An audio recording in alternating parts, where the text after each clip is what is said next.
Makakalaban ni John Riel Casimero, mga boss, na si Kyonosuke Kameda mukhang alam niyang pupunteryahin siya ni Casimero sa bodega. Dito nga po sa pasilip training nitong si Kameda ay talaga namang pinapalakas ang kanyang bodega dahil alam niyang isa yan sa tatargetin ni Cuadro Alas.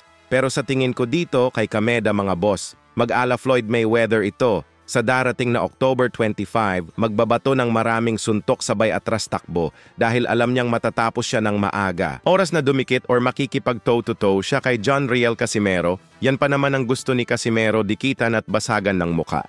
So 25 days na lang po, mga bossing. Malalaman na natin ang totoong resulta.